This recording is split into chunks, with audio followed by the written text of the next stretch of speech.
Assalamu alaikum kids. Welcome back to the online class. So in our previous class, we attempted this past paper question from your workbook AB Limited और मैंने आप लोगों को homework दिया था. The second question of limited company from our workbook on page number 112 S Limited. और कहा था कि ये सवाल हम आज की क्लास में अटैम्प्ट करेंगे, तो ये सवाल आज की क्लास में आपके सामने अटैम्प्ट करने जा रहा हूं. This is still one of those questions जहां पूरा लिमिटेड कंपनी का फाइनेंशियल स्टेटमेंट कवर होता है हमारे पास, ठीक ठाक डिटेल वर्किंग है हमारे पास. स्टार्ट करते हैं, देखते हैं कि इस सवाल में एग्जामिनर हमसे हमें क्या इंफॉर्मेशन प्रोवाइड कर रहा है, किस किस्म का सवाल है और क्या मांग रहा है हमसे, हम उसे अटैम्प्ट कैसे करेंगे. तो स्टार्ट करते हैं. S limited is a private limited company. The directors have extracted the following information at 30 September 2019. कह रहे हैं एस लिमिटेड एक प्राइवेट लिमिटेड कंपनी है, डायरेक्टर्स ने ये इंफॉर्मेशन 30 सितंबर 2019 को प्रोवाइड की है. 6% डिबेंचर्स, ओके डिबेंचर्स हैं, इंटरेस्ट रेट है 6%. 2021 टू 2022 मतलब 2021 से 22 के बीच में ये डिबेंचर वापस करना है. And amount is $68,000. Debenture loan की जो अमाउंट है वो $68,000 है. उसके बाद अक्रूड एक्सपेंसेस. अच्छा, अब इससे पहले कि मैं आगे चलूं, सवाल पे बात करूं, यहां पर यह बात जरूर बताना चाहूंगा, वेरी वेरी इंपॉर्टेंटली, कि इससे पहले आप लोगों ने और मैंने, हमने अक्रूड एक्सपेंस को या प्रीपेड एक्सपेंस को हमेशा एडिशनल इंफॉर्मेशन में देखा है. हमेशा ट्रायल बैलेंस के नीचे एडिशनल इंफॉर्मेशन में लिखा हुआ होता है wages are accrued, rent is prepaid, heat and light is accrued, marketing is prepaid. इस तरीके से लिखा हुआ होता है. अंडरस्टैंड कीजिएगा, ये बात आप लोगों को इससे पहले भी बता चुका हूं, आज फिर रिपीट कर रहा हूं. वो इंफॉर्मेशन जो ट्रायल बैलेंस में प्रोवाइडेड होती है, वो डिटेल्स, वो वैल्यूज जो ट्रायल बैलेंस में प्रोवाइडेड होती है, दे आर ऑलरेडी रिकॉर्डेड. वो ऑलरेडी रिकॉर्ड हुई हुई होती हैं.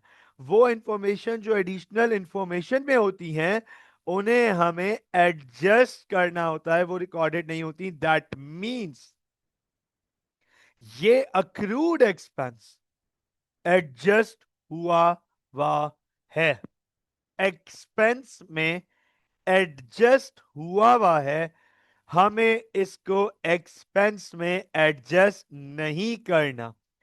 मैं रिपीट कर दूं एक दफा फिर से, एडिशनल इंफॉर्मेशन में जो इंफॉर्मेशन होती है वो रिकॉर्डेड नहीं होती, उसे हमें रिकॉर्ड करना होता है, मतलब एडजस्ट करना होता है. those values which appears in trial balance, they are already recorded. Those values which appears in trial balance, sir, they are already recorded. वो already record हुई भी हैं, उन्हें हमें और रिकॉर्ड करने की, एडजस्ट करने की जरूरत नहीं है. इसका मतलब क्या है? अगर हम रिकॉल करें अक्रूड एक्सपेंस जो ट्रायल बैलेंस में लिखा हुआ होता था, उसमें एडिशनल इंफॉर्मेशन में हम उसे ऐड करते थे. अक्रूड एक्सपेंस को हमेशा ऐड करते थे. अगर हम कहीं पढ़ते थे हीट एंड लाइट अक्रूड, तो हम हीट एंड लाइट में ऐड कर देते थे. लिखा होता था वेजेस एंड सैलरीज अक्रूड, तो वेजेस एंड सैलरीज में जाके ऐड कर देते थे. इसे ऐड नहीं करना एक्सपेंस में, ये ऑलरेडी एडजस्ट हुआ है. तो बस हमें ये पता है कि सर ये अक्रूड एक्सपेंस है, दैट मींस ये अदर पेबल है, ये अदर पेबल है. ये हमें पता है कि ये करंट लायबिलिटी अदर पेबल है, अदर पेबल में चले आएगा. इसके बाद हमारे पास है एडमिनिस्ट्रेटिव एक्सपेंसेस. ठीक है, बैंक ओवरड्राफ्ट. चलो बैंक ओवरड्राफ्ट आ गया, करंट लायबिलिटी हमारे पास अवेलेबल है. उसके बाद we have carriage inwards, distribution cost, okay, तो अब आप देखो एडमिन कॉस्ट भी आ गई हमारे पास और डिस्ट्रीब्यूशन कॉस्ट भी आ गई, राइट। उसके बाद we have interest paid, okay, interest paid आ गया। फिर opening inventory, here we are with opening inventory. Then we have freehold होल्ड प्रॉपर्टी 220,000, और फ्री होल्ड प्रॉपर्टी पे कोई डेप्रिसिएशन नजर नहीं आ रही मुझे। मोटर व्हीकल्स, मोटर व्हीकल की कॉस्ट एंड मोटर व्हीकल की एक्यूमुलेटेड डेप्रिसिएशन। इसी तरीके से ऑफिस इक्विपमेंट की कॉस्ट एंड ऑफिस इक्विपमेंट की एक्यूमुलेटेड डेप्रिसिएशन, ठीक है ना। तो अब आप नोट करो, फ्री होल्ड प्रॉपर्टी भी है, मोटर व्हीकल्स भी हैं और ऑफिस इक्विपमेंट भी है। फ्री होल्ड प्रॉपर्टी की कोई डेप्रिसिएशन नहीं है, मोटर व्हीकल की डेप्रिसिएशन है, ऑफिस इक्विपमेंट की डेप्रिसिएशन है। उसके बाद ये लिखा हुआ prepaid expenses, prepaid expenses, those expenses which have been paid in advance। हमने तो आज से पहले, हमने तो इस सवाल से पहले हमेशा प्रीपेड और अक्रूड को एडिशनल इंफॉर्मेशन में देखा है।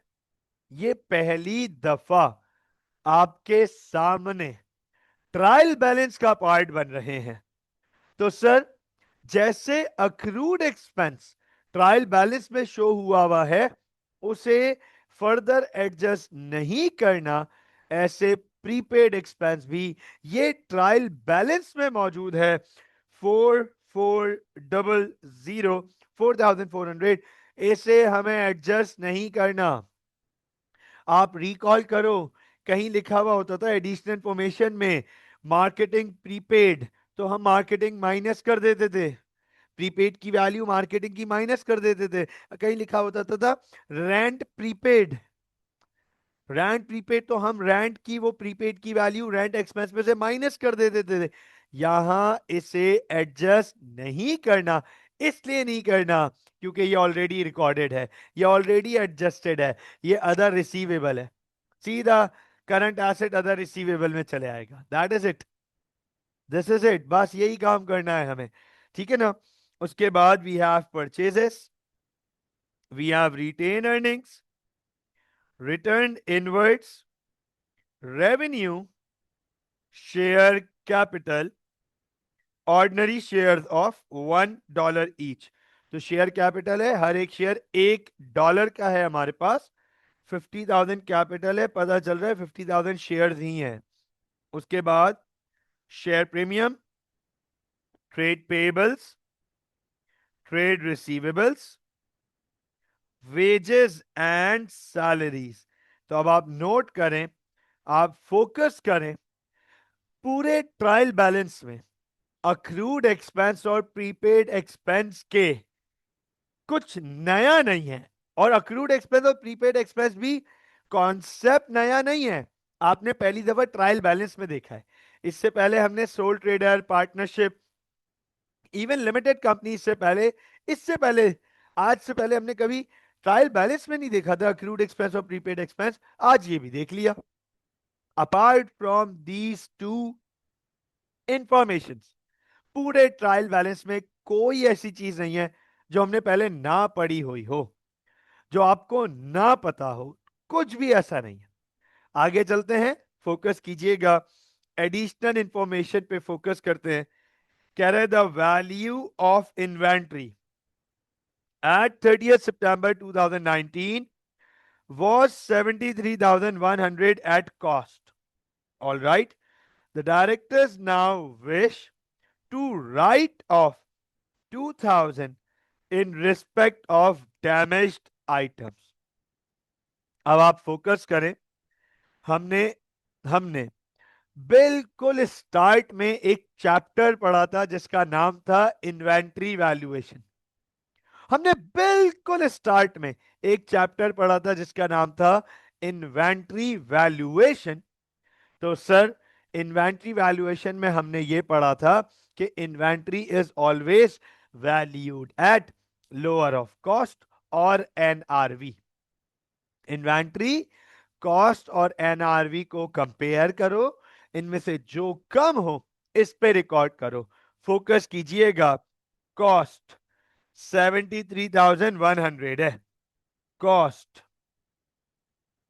कॉस्ट 73,100 है। और डायरेक्टर्स कह रहे हैं कि एक डैमेज हो गया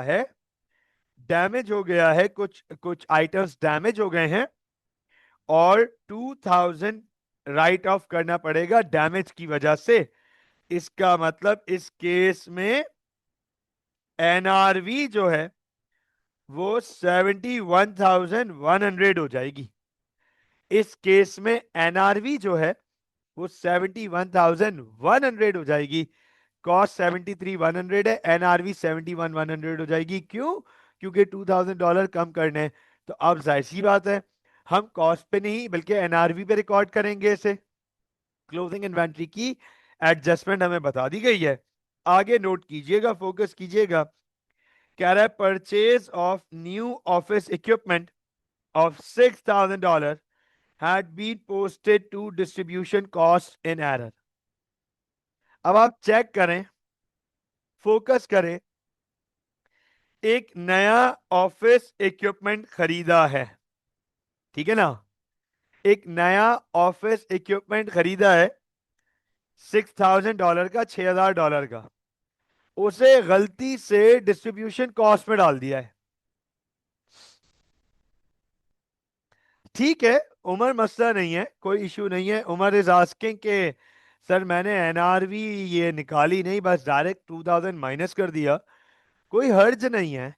कुछ वर्किंग्स स्ट्रेट फॉरवर्ड की जा सकती हैं, उसमें ये वर्किंग है जो आप डायरेक्ट कर सकते हो। ये तो मैं क्योंकि टीचर हूं, मुझे एक्सप्लेन करना पड़ेगा एक एक चीज को, तो मैंने ये वर्किंग अपने लिए की है और आपकी एक्सप्लेनेशन के लिए की है, स्टूडेंट्स के लिए। ठीक है ना? बाकी जो वर्किंग है वो हमें शो करनी पड़ेगी आगे, उसकी वर्किंग का एरिया दिखाऊंगा। तो कह रहे हैं नया ऑफिस इक्विपमेंट खरीदा है $6,000 का, जिसे पोस्ट कर दिया है डिस्ट्रीब्यूशन कॉस्ट में in error. It has been posted to distribution cost in error. अब आप खुद बताओ, ये नया ऑफिस इक्विपमेंट है, ऑफिस इक्विपमेंट है, नॉन करंट एसेट है, इसे डिस्ट्रीब्यूशन कॉस्ट में गलती से डाल दिया, तो इसकी एडजस्टमेंट करनी पड़ेगी हमें। फिर आगे कह रहा है motor vehicles are to be depreciated at 20% per annum using the straight line method. The estimated residual value of the motor vehicles is $20,000. Depreciation is to be charged to distribution cost.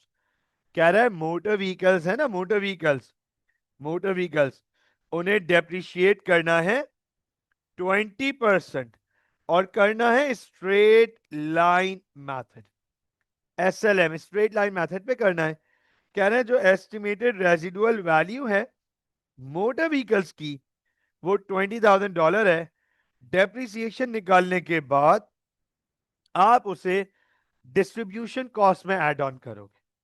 Depreciation की value निकालने के बाद आप उसे distribution cost में add on करोगे। तो ये वर्किंग आगे करूंगा आपके सामने, उस वक्त इस पे भी बात करूंगा कि ये एस्टिमेटेड रेजिडुअल वैल्यू क्या है।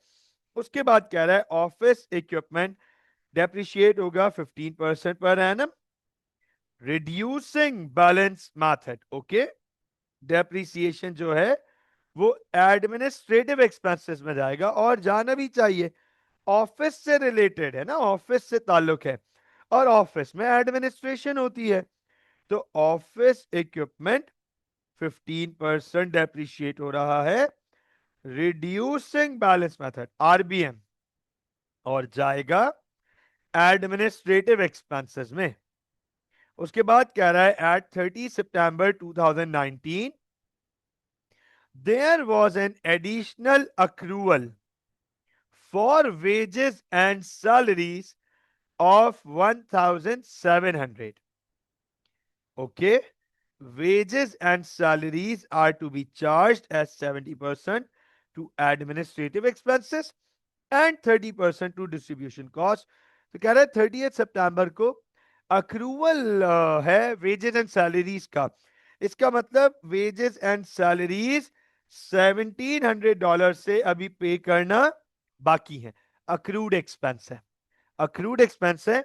और क्या रहा है, वेजेस एंड सैलरीज को हम 70% एडमिनिस्ट्रेटिव मतलब ऑफिस में और 30% वेयर हाउस डिस्ट्रीब्यूशन में डिवाइड करेंगे।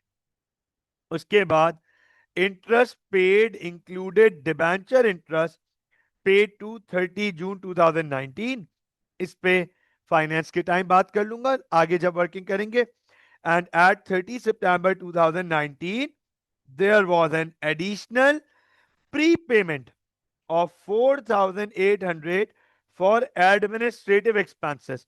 कह रहे 30 सितंबर को एक प्री पेमेंट था $4,800 administrative expense, admin expense, admin expense में एक प्री पेमेंट है। ठीक हो गया। अब आप नोट करना, अंडरस्टैंड करना, इस बात पे थोड़ा सा रिकैप दोबारा करा दूं। ये हमारे पास अक्रूड एक्सपेंस लिखा हुआ है और ये भी हमारे पास अक्रूड एक्सपेंस की बात कर रहा है। दोनों में फर्क यह है कि ऊपर वाला ऑलरेडी रिकॉर्डेड है, एडजस्टेड ये रिकॉर्डेड नहीं है, एडजस्टेड नहीं है, इसको एडजस्ट करना है ये भी अक्रूड एक्सपेंस, ये एडजस्टेड नहीं है, इसे एडजस्ट करना पड़ेगा वेजेस एंड सैलरीज में, वो ऊपर वाला एडजस्टेड है दोनों अदर पेबल्स। इसी तरीके से ये हमारे पास प्रीपेड एक्सपेंस है, वेयर ये रहा प्रीपेड एक्सपेंस और ये रहा प्रीपेड एक्सपेंस, दोनों प्रीपेड है। फर्क क्या है, ऊपर वाला ट्रायल बैलेंस वाला प्रीपेड एडजस्ट हुआ हुआ है, ये एडजस्ट नहीं हुआ हुआ, इसे एडजस्ट करना पड़ेगा, एडमिन एक्सपेंस में माइनस करना पड़ेगा, प्रीपेड है दोनों अदर रिसीवेबल्स। ये फर्क है हमारे पास ट्रायल बैलेंस और एडिशनल इंफॉर्मेशन का।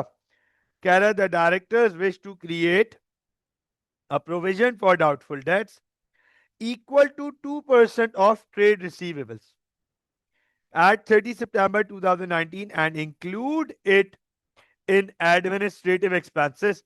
और कह रहा है इसको फिर एग्जामिनर जो है वो एडमिन एक्सपेंस का पार्ट बनाना चाह रहा है, तो फोकस कीजिएगा, डायरेक्टर्स जो है वो 2% doubtful debts, 2% doubtful debts, trade receivable का 2% उस पर डाउट लगाना चाह रहे हैं और इसको वो एडमिनिस्ट्रेटिव एक्सपेंसेस में इंक्लूड करेंगे। नोट कीजिएगा ये हमारे पास ऑल 8 इंफॉर्मेशन अवेलेबल हैं विद द ट्रायल बैलेंस। हमसे एग्जामिनर पार्ट ए में कह रहा है prepare the income statement, income statement बनानी है। once again this year students should be rather very much thankful to the examiner, ये साल के स्टूडेंट थैंकफुल होने चाहिए, फॉर्मेट बना के दिया हुआ है भाई, आपको सिर्फ वैल्यू प्लेस करनी है और उसके साथ आपके सामने यहां पूरी वर्किंग की जगह मौजूद है, सारी वर्किंग्स हम यहां पे करेंगे। तो नोट कीजिएगा, फोकस कीजिएगा, जैसे जैसे हम जिस पार्ट पे जाते रहेंगे उसकी वर्किंग मैं करता चले जाऊंगा। स्टार्ट करते हैं, वर्किंग्स को स्टार्ट करते हैं और आईएस अटेम्प्ट करते हैं। सबसे पहले हमारे पास है रेवेन्यू और रेवेन्यू में नोट कीजिएगा ये रहा एक अदद रिटर्न इनवर्ड्स, ये रहा हमारे पास एक अदद रिटर्न इनवर्ड्स। तो सर रिटर्न इनवर्ड्स के लिए हमें नेट रेवेन्यू, रिटर्न इनवर्ड्स का मतलब है कि नेट रेवेन्यू निकालना पड़ेगा। तो रेवेन्यू है हमारे पास 764,570 और रिटर्न इनवर्ड्स है हमारे पास 3,470। नोट कर लीजिएगा, मैं यहां पर आपके सामने नेट रेवेन्यू की वर्किंग कर रहा हूं, मैं आपके सामने यहां नेट रेवेन्यू की वर्किंग कर रहा हूं। 764,570 माइनस 3,470, 3,470। तो सर नेट रेवेन्यू जो आया मेरे पास 761,100। All right, thank you Umar. 761,100 ये नेट रेवेन्यू आ गया हमारे पास। अब हमें अगला काम जो करना है वो करना है कॉस्ट ऑफ सेल्स पे। फोकस कीजिएगा, कॉस्ट ऑफ सेल्स की वर्किंग का कॉलम है यहां पे। कॉस्ट ऑफ सेल्स की वर्किंग का कॉलम है यहां पे। Cost of sales is equal to opening inventory plus purchases plus carriage inwards minus closing inventory. कोई परचेज रिटर्न नहीं है सवाल में, मुझे ये याद है। कोई परचेज रिटर्न नहीं है, रिटर्न आउटवर्ड्स नहीं है इस सवाल में। आइए ओपनिंग इन्वेंट्री पे चलते हैं स्ट्रेट फॉरवर्ड। नोट कीजिएगा, वी हैव ओपनिंग इन्वेंट्री 62,500। मैं कैलकुलेटर पे नोट डाउन कर लेता हूं, 62,500। उसके बाद परचेजेस, तो परचेजेस हैं 392,340। We have purchases. उसके बाद we have carriage inwards. Here it is carriage inwards 3,600 minus closing inventory which will be recorded at NRV 71,100। NRV पे रिकॉर्ड करेंगे, NRV पे 71,100 पे। तो फोकस कीजिएगा, मैं यहां कॉस्ट ऑफ सेल्स की वैल्यूज लिखने जा रहा हूं। Sir 62,500 opening inventory plus purchases 392,340 plus carriage inwards 3,600 minus closing inventory 71,100, 387,340,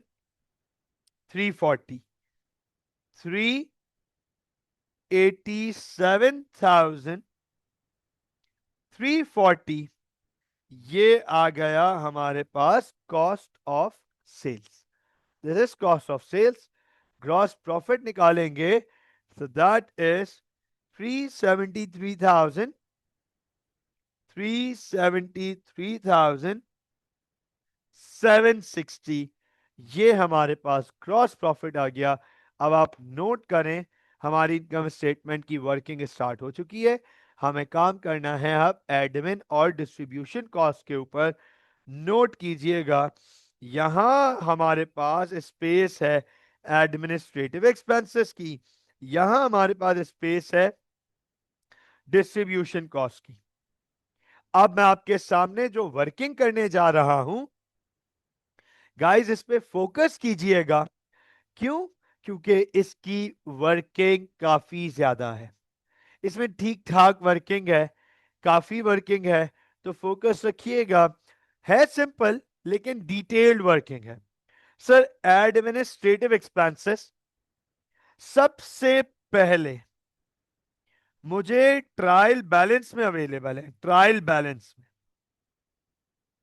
और डिस्ट्रीब्यूशन कॉस्ट भी मुझे ट्रायल बैलेंस में अवेलेबल है।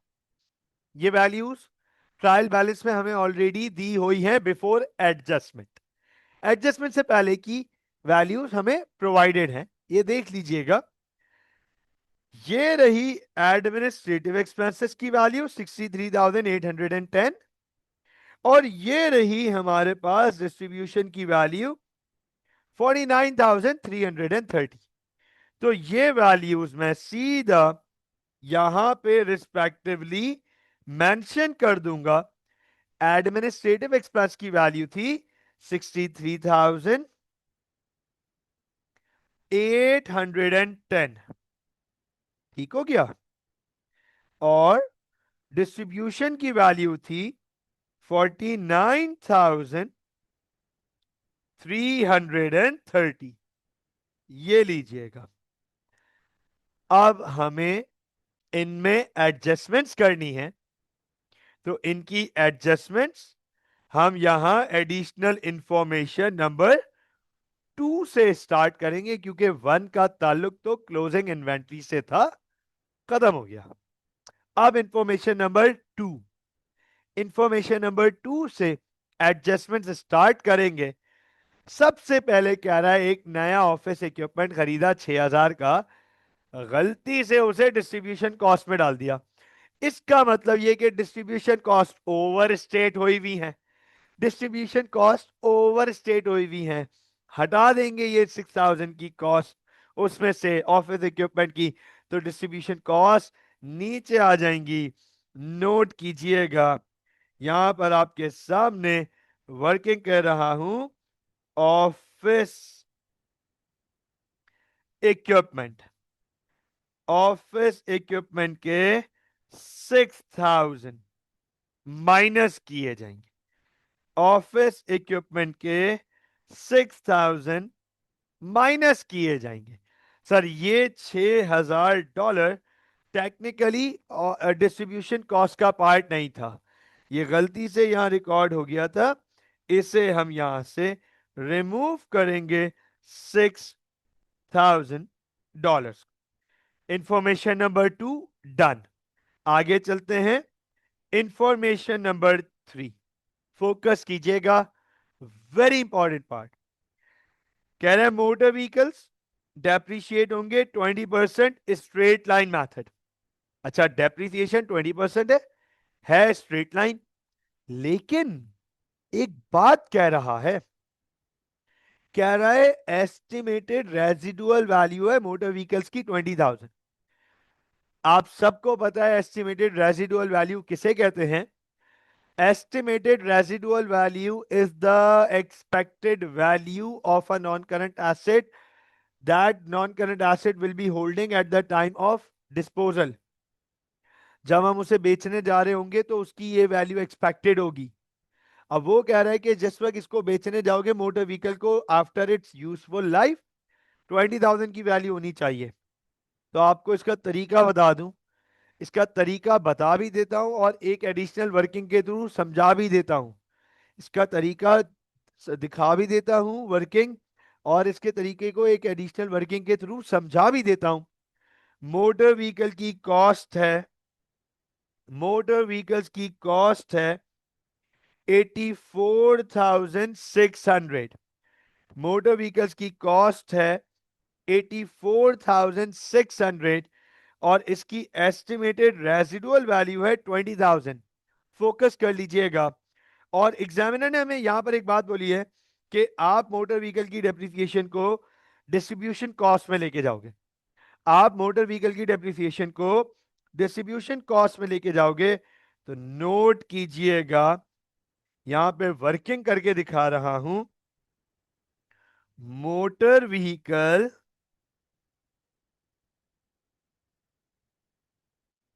Depreciation 84,600 minus estimated residual value minus 20,000, तो डेप्रिशिएटेबल वैल्यू आ गई 64,600। डेप्रिशिएटेबल वैल्यू आ गई 64,600 इस पर 20%, ये बनता है 12,920। अब आप फोकस कीजिएगा, अंडरस्टैंड कीजिएगा। ये स्ट्रेट लाइन मेथड है, कॉस्ट पर अप्लाई करेंगे, कॉस्ट पे।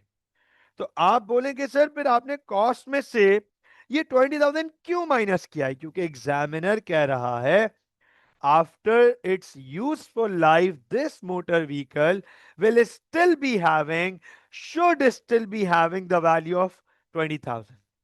आप उसे डेप्रिशिएट नहीं करोगे। रीजन भी बता देता हूं, नोट कर लीजिएगा, वर्किंग देख लीजिएगा, यहां पर एक वर्किंग दिखा देता हूं ताकि आपको आइडिया हो जाएगा। आपको 1 मिनट में आइडिया हो जाएगा, फोकस कीजिएगा। Example 1, machine. सर एक मशीन है जिसकी कॉस्ट है 100,000। स्ट्रेट लाइन डेप्रिसिएशन है 20%। स्ट्रेट लाइन डेप्रिसिएशन है 20%। फोकस कीजिएगा, अंडरस्टैंड कीजिएगा। तो जो डेप्रिसिएशन आएगी हमारे पास, वो आएगी सीधी सीधी 100,000 into 20%, 20,000 depreciation per annum, per annum, per year. 20,000 depreciation per year. हर साल 20,000 की डेप्रिसिएशन आएगी। 1 लाख पे 20%, हर साल 20,000 की डेप्रिसिएशन आएगी। अंडरस्टैंड कीजिएगा इस बात को। पहले साल 20,000, दूसरे साल 20,000, तीसरे साल 20,000, चौथे साल 20,000, पांचवें साल 20,000, और 5 साल बाद इसकी वैल्यू होगी 0, फुली डेप्रिशिएटेड। इसी एग्जाम्पल को अगर मैं थोड़ा सा ट्रांसफॉर्म करूं एग्जाम्पल 2 में, नोट कीजिएगा, सेम एग्जाम्पल को थोड़ा सा ट्रांसफॉर्म करूं एग्जाम्पल 2 में, और एस्टिमेटेड रेजिडुअल लिख दूं यहां पे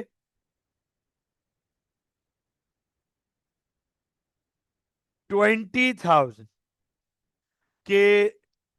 जो भी इस बिजनेस का ओनर है वो कहता है कि भाई ये मशीन 1 लाख रुपए की खरीदी है, लेकिन जब इसे बेचने जाएंगे तो उसकी वैल्यू 20,000 होगी। अब आपके सामने डेप्रीसिएशन नोट कर लीजिएगा, है यही 20%, है यही 1 लाख, और है स्ट्रेट लाइन। लेकिन इस दफा 100,000 पे अप्लाई नहीं कर सकते, क्योंकि अगर 100,000 पर अप्लाई करेंगे तो आफ्टर 5 ईयर इसकी वैल्यू तो 0 होगी। जबकि सवाल ये कहता है, या कंपनी ये कहती है, या मैनेजमेंट ये कहती है कि वैल्यू तो 20,000 होनी चाहिए आफ्टर यूजफुल लाइफ। तो 100,000 माइनस 20,000, रिमेनिंग वैल्यू आ गई 80,000। इस पे अप्लाई करेंगे 20%, तो 16,000 पर एनम। मतलब पहले साल 16,000, दूसरे साल 16,000, तीसरे साल 16,000, चौथे साल 16,000, fifth and the last year 60,000। 5 साल में 80,000 डेप्रिशिएट होगा इस मशीनरी के ऊपर, तो वैल्यू बचेगी 20,000। I hope that this concept is clear. Yes please, I hope that this concept is clear. ये बात समझ आ गई होगी।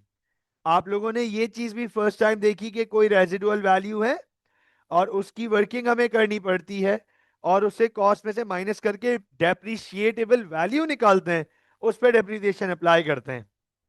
ऑलराइट, आगे चलते हैं। तो अब आप इस पे फोकस तो कीजिएगा। मोटर व्हीकल की डेप्रिसिएशन तो आ गई 12,920, ये डिस्ट्रीब्यूशन का पार्ट बनेगी, प्लस 12,920, और यहां लिखूंगा मैं मोटर व्हीकल डेप्रिसिएशन। ये मोटर व्हीकल की डेप्रिसिएशन है जो यहां पर ऐड ऑन की जा रही है। आगे देखते हैं information number 4, information number 3 done. Information number 4 पे चलते हैं। एग्जामिनर कह रहा है ऑफिस इक्विपमेंट डेप्रिशिएट होंगे 15% पर एनम आरबीएम के थ्रू, और डेप्रिसिएशन जाएगी सीधा एडमिन एक्सपेंस के ऊपर, सीधा एडमिन एक्सपेंस के ऊपर।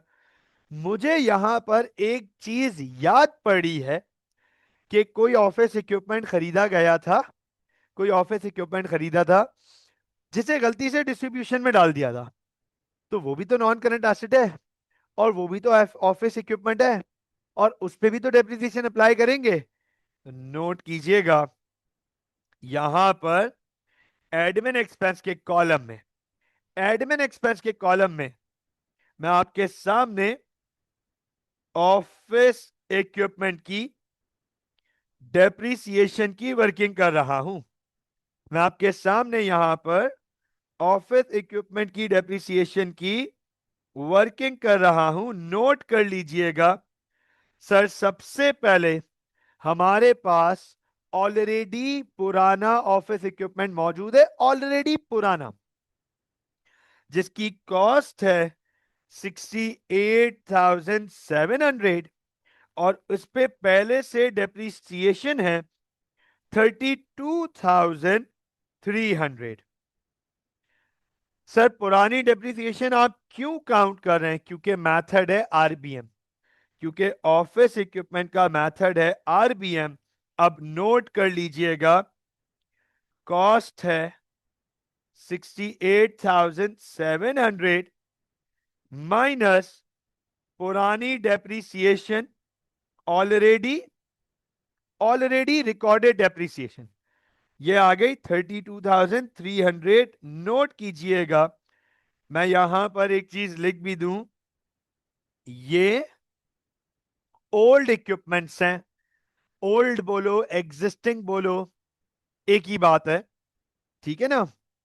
और इसकी नेटबुक वैल्यू आ गई हमारे पास 36,400। इसके कंट्रास्ट ये एक नया ऑफिस इक्विपमेंट खरीदा था 6,000 का, जिसे गलती से डिस्ट्रीब्यूशन में पोस्ट कर दिया गया था, जिसे गलती से डिस्ट्रीब्यूशन में पोस्ट कर दिया था।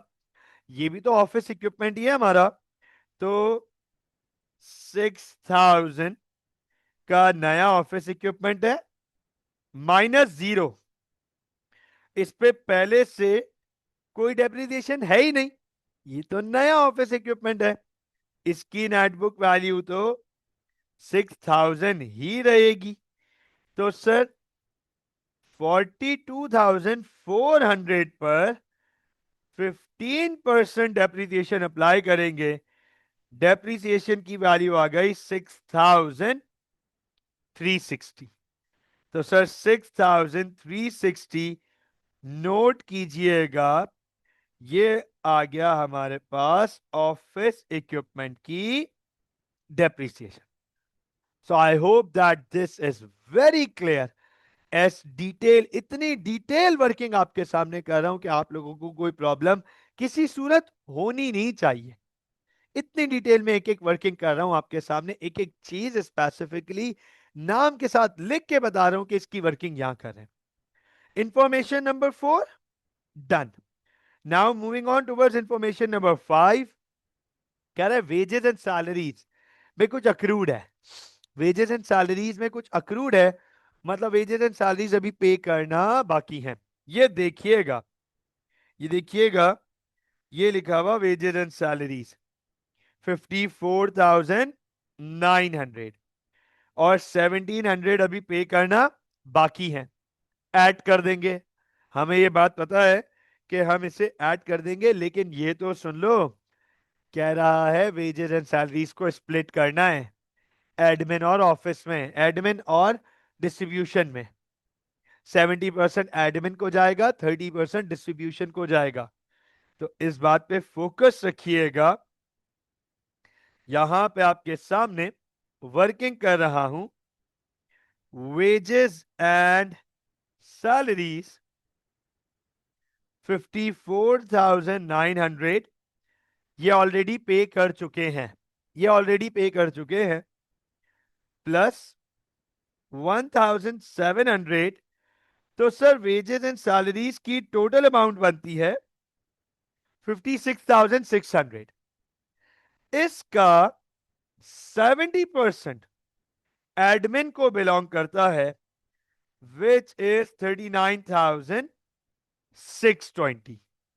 तो 39,620 ये है वेजेस एंड सैलरीज की वैल्यू फॉर एडमिनिस्ट्रेशन, और जो रिमेनिंग 30% है ये भी देख लीजिएगा, वेजेस एंड सैलरीज 56,600 इंटू 30%, ये वैल्यू बनती है हमारे पास 16,980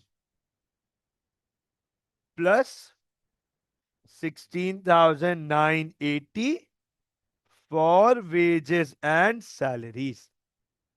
तो सर वेजेस एंड सैलरीज को अक्रूड के एडजस्टमेंट के बाद, अक्रूड से एडजस्ट करने के बाद हमने उसे स्प्लिट कर दिया, एडमिनिस्ट्रेशन में 70%, डिस्ट्रीब्यूशन में 30% as told by the examiner.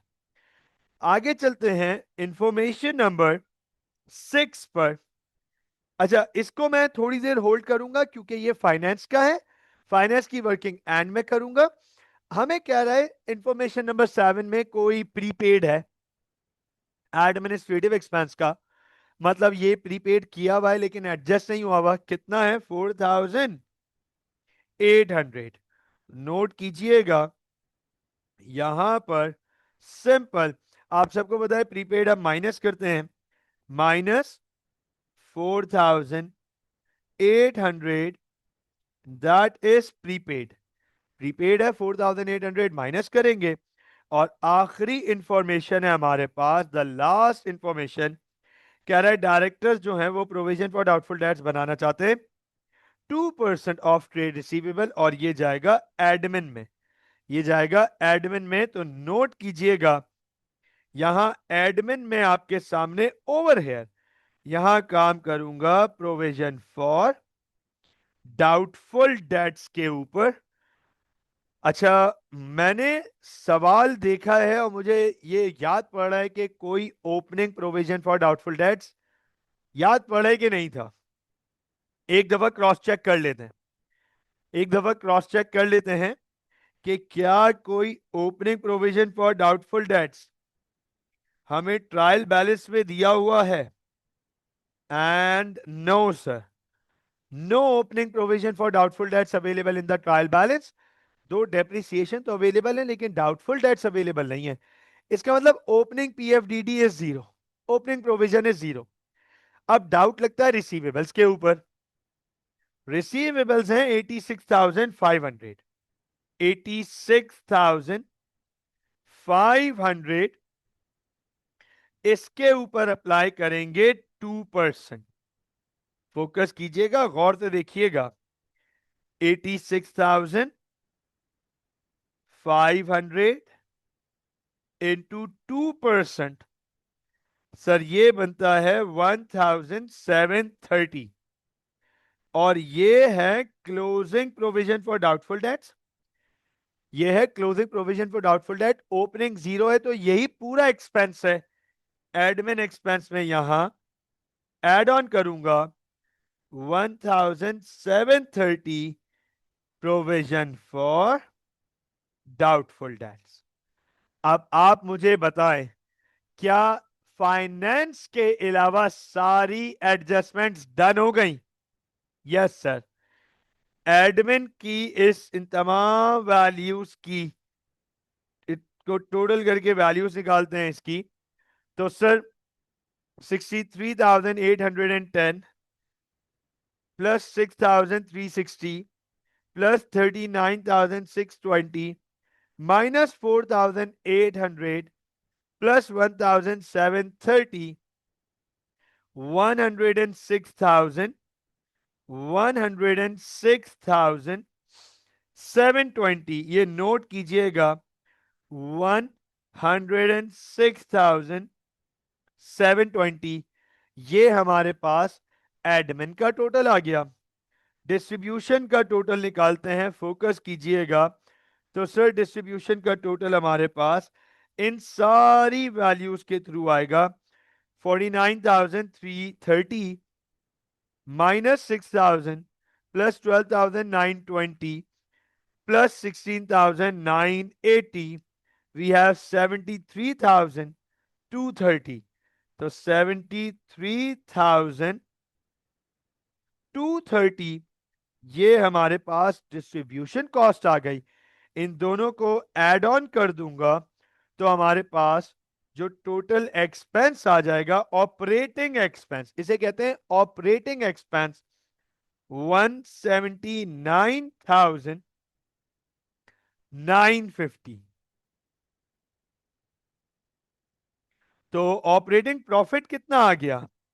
Operating profit आ गया 193,810। यह आ गया हमारे पास ऑपरेटिंग प्रॉफिट।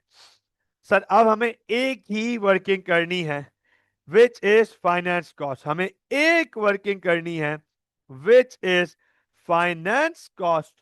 फोकस कीजिएगा, गौर से देखिएगा।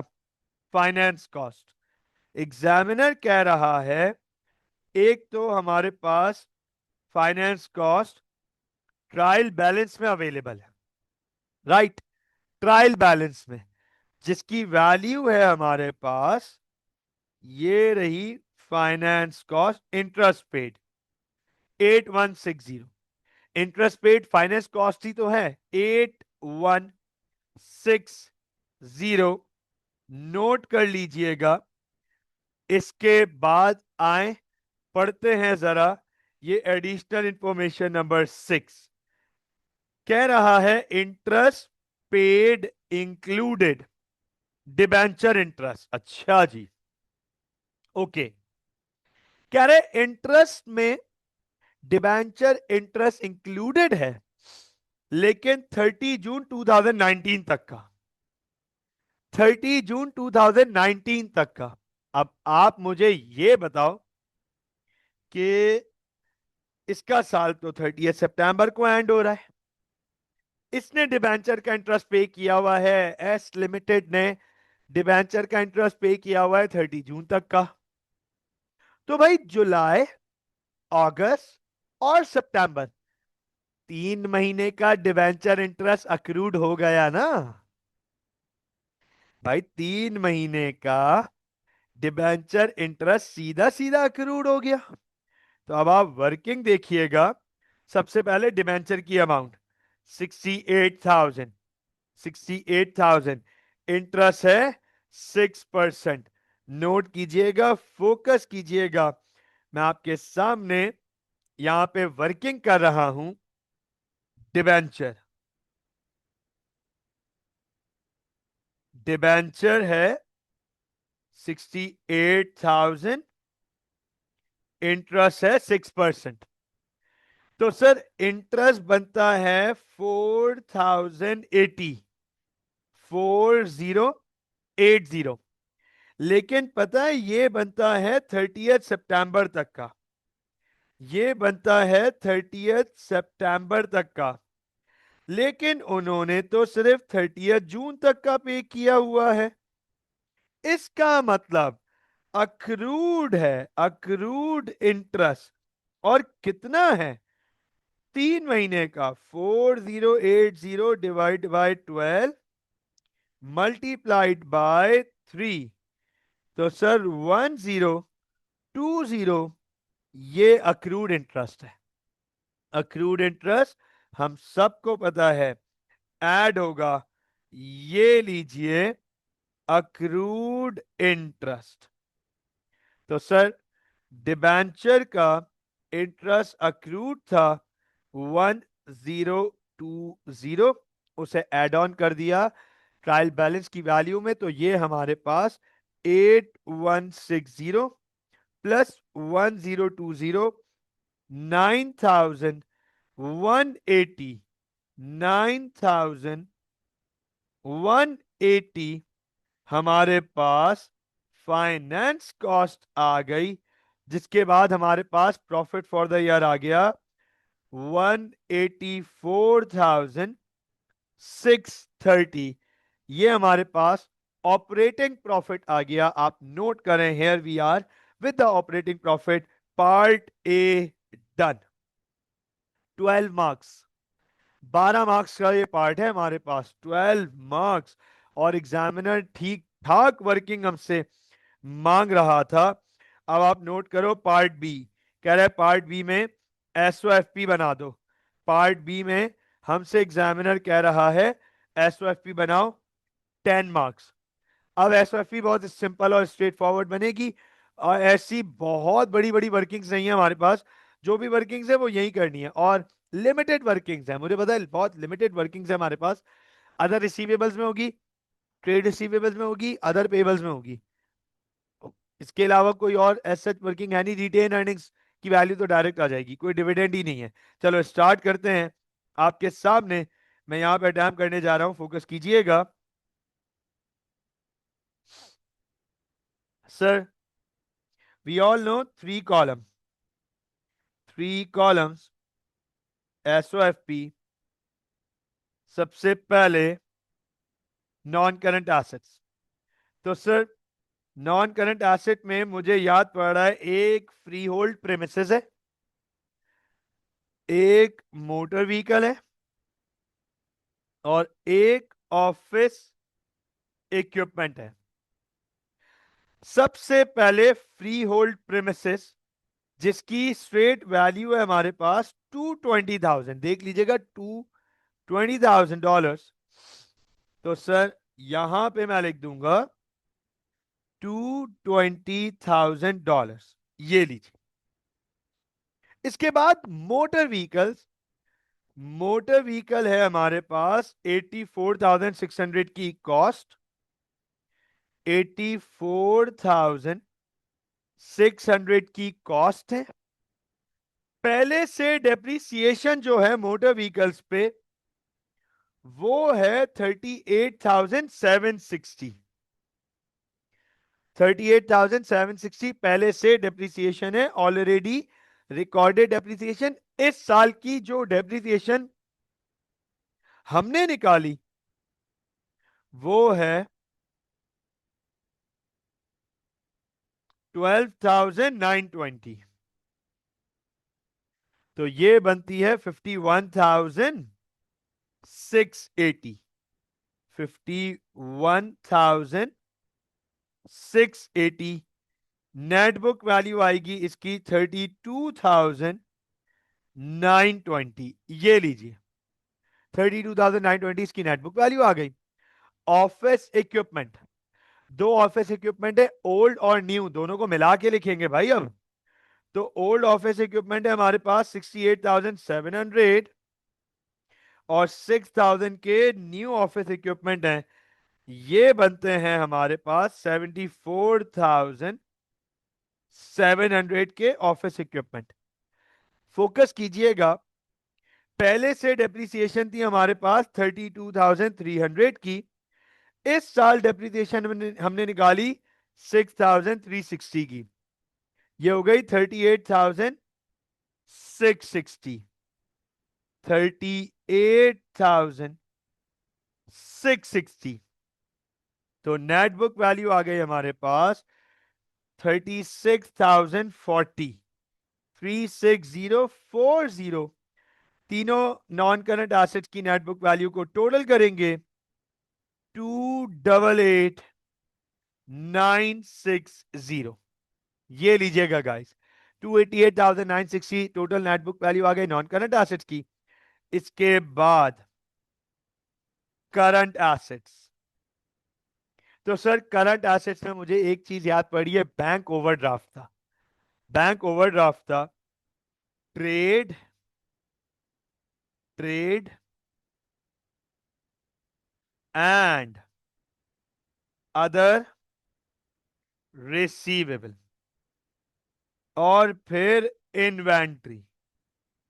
तो इसका मतलब यह है कि यहां पे मुझे ट्रेड रिसीवेबल पे भी काम करना है।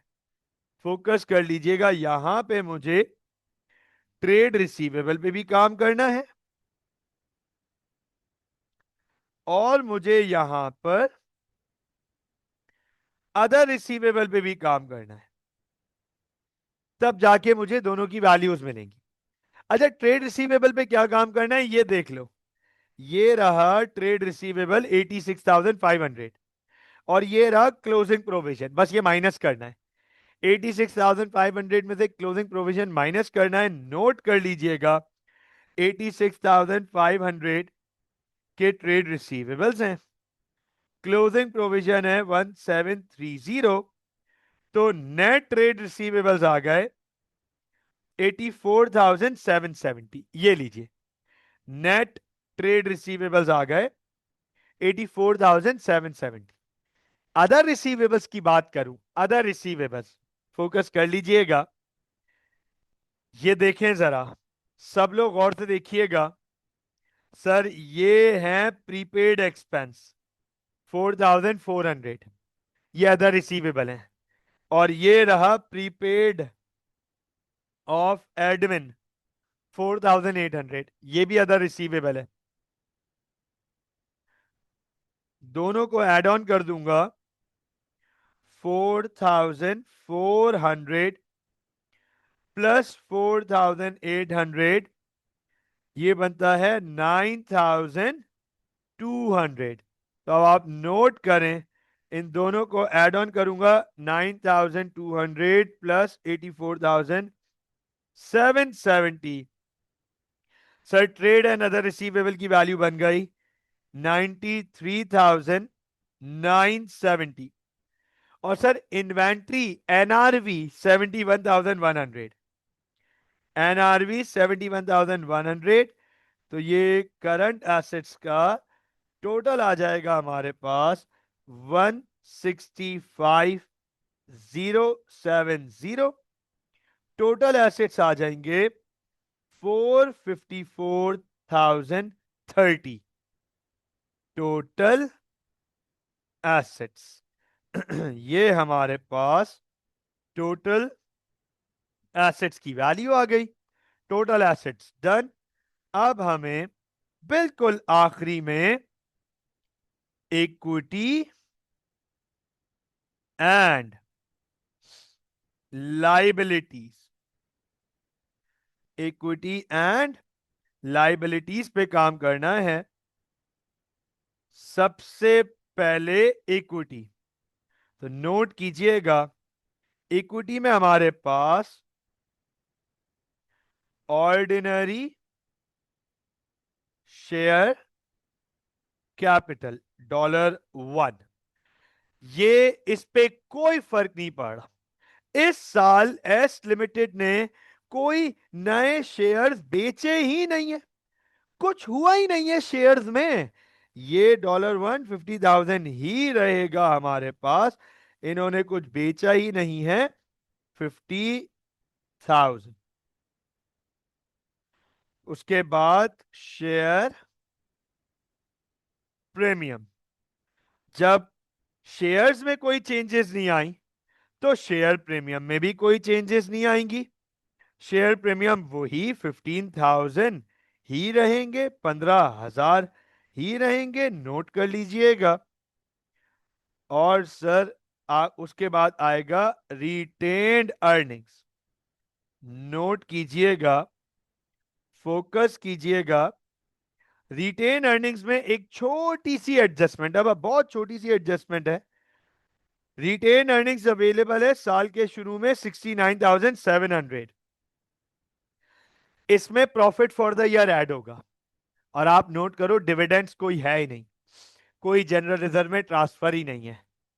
ये दो एडजस्टमेंट्स होती तो हमें करनी पड़ती, नहीं है सर, है ही नहीं, ना डिविडेंड्स है, ना पूरे सवाल में कहीं डिविडेंड्स है, ना ट्रांसफर टू जनरल रिजर्व है कोई, तो ये दो एडजस्टमेंट्स है ही नहीं हमारे पास। तो इसका मतलब ये कि 69,700 प्लस प्रॉफिट, प्रॉफिट 184,630, सर ये वैल्यू हमारे पास बनती है 254,330। कहां चले गए, ये रहा 254,330। तो अब हमारे पास इक्विटी का टोटल आ जाएगा 319,330। सर ये हमारे पास इक्विटी का टोटल हो गया।